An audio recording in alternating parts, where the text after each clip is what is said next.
we have Master Laasya from UK. I feel so happy to be the one to invite Master Laasya. And a little bit about Master Laasya, Laasya Sri. So she's studying 11th standard in UK. She is interested in music, dance, and art. She loves animals and nature. Through her art, she brings the message of compassion. I remember meeting her a couple of years ago in UK and knowing that she shares the message of plant-based diet to her friends, convincing them to shift on to the right diet. So very inspiring. So friends, join me in inviting this young master with great wisdom. So welcome, Master Lasya. Thank So we you. will be listening from her on Harmonious Earth. Welcome. Good evening, everyone. I'm here to talk to you about my thoughts and experiences as someone who used to eat meat but now is a vegetarian who wants to pursue a career in animal well-being.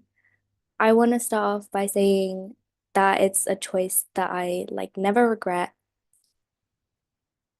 I used to eat meat a couple years ago until I met a friend who has been vegetarian for 11 years of her life.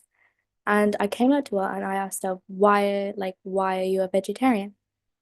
And she told me that wanted to, she didn't want to harm any animals just so she can eat food. She saw an animal's life as a human's life. She saw equal.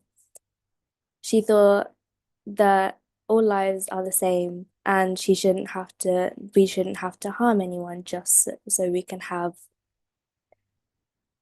food in a way. And I came home and I thought about it. Oh, why couldn't I be a vegetarian?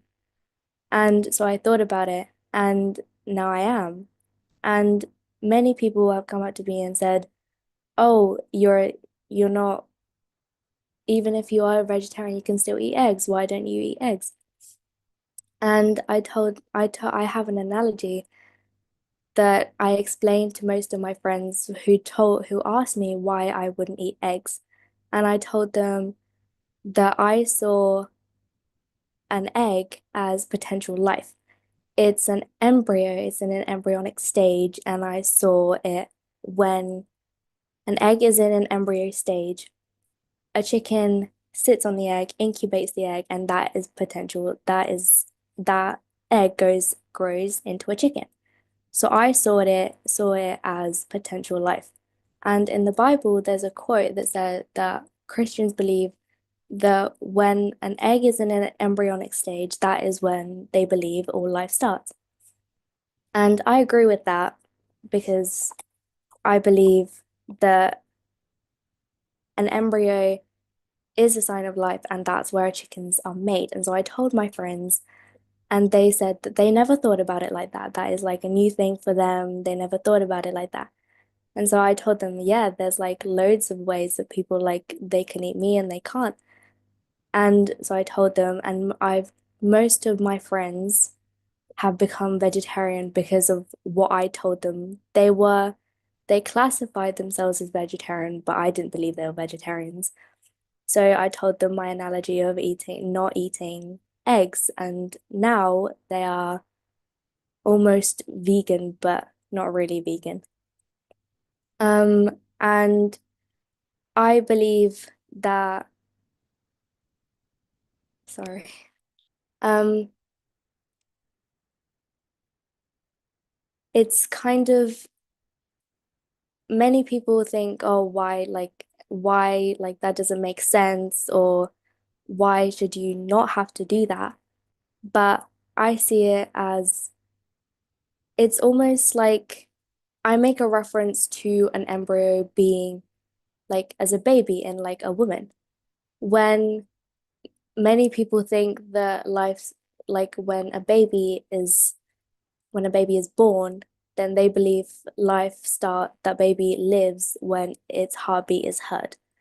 But I believe that when it's in its embryo stage, that is when its life starts, and that is where an animal's life starts. Start. an animal life starts. Um, it's I've managed to convince most of my friends that that isn't how you like, why should you have to harm an animal?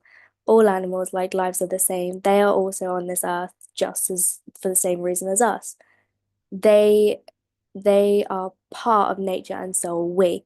But why should we have to take a life out of an animal if just so that we can have food? When already we have plenty of food, when there's carrots growing on the ground or avocados or plenty of other food that we can have as an opposite of eating a meat-based diet. Even many people say, oh, like you're not gonna get enough protein or you're gonna be very weak and everything. But I that is completely false that I believe because there are loads of foods out there that we can get proteins from, like lentils and spinach and avocados. And if you can still keep so much protein if you eat those foods. And that's what I believe.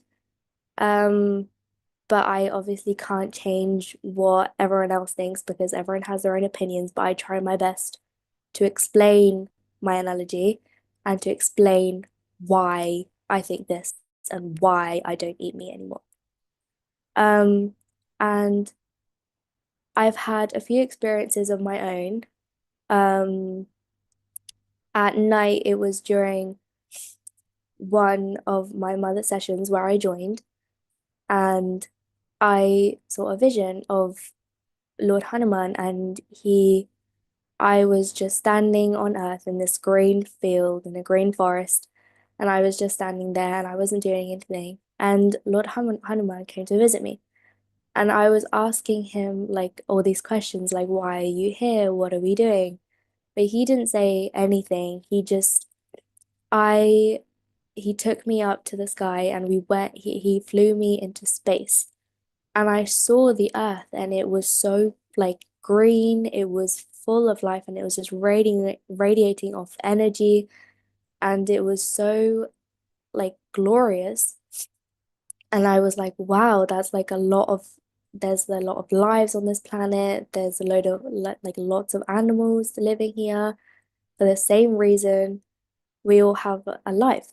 And he finally told me why we were in space.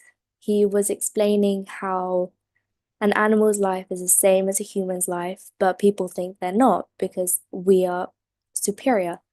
That is wrong because an animal's life is the same as a human's life because they are on this planet, that we're all connected to one another. That's what I believe. And he told me that animals and humans are one and we all share the same lives. We all have an adventure. We all have a purpose of being here and why we all balance each other. It's like a yin and yang. Um, and that was one of my experiences that I've had. And my other one was when Jesus came to visit me, and I was still in a field with all lambs and everything. There were trees growing, flowers were growing, and it was spring. Jesus came and he's told me he was holding a lamb in his arm. He came up to me and he said, "Oh, hold this lamb." And I held the lamb and I told him, "What are we doing here? Why am I holding a lamb?" And he told me that it was springtime and spring is normally associated to life because that is where most of the animals are born in springtime. And so I I asked him, what does this like mean or what does this correlate to? And he told me that um what did he tell me? He told me that when an animal is born, it creates like it's like a peace and in when there's imbalance, it's when humans are thinking that we're superior, but it's actually not true because animals and humans together are what makes the balance on this earth. And he explained to me that an animal's life is important just as much as a human's life. We're all equal to one another. And he just explained that to me until I got it. And I was really, really astonished because I didn't think of it like that. And so I found out some new interesting things. And he um, gave me so much wisdom, and so did Lord Hanuman. Um, but yeah, those are my two experiences that I thought I would share with you. Thank you so much for listening to me, and thank you for this wonderful opportunity. Thanks a lot, Laasya. That was such a beautiful sharing.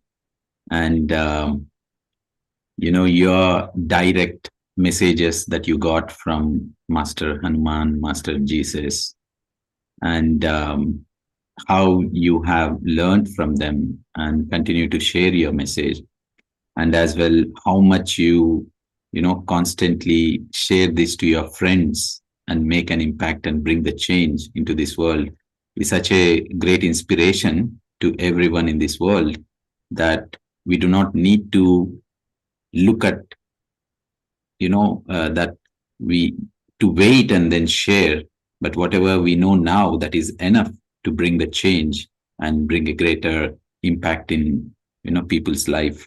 So thanks a lot for sharing, thanks a lot for bringing change in this world. And yeah, thank you.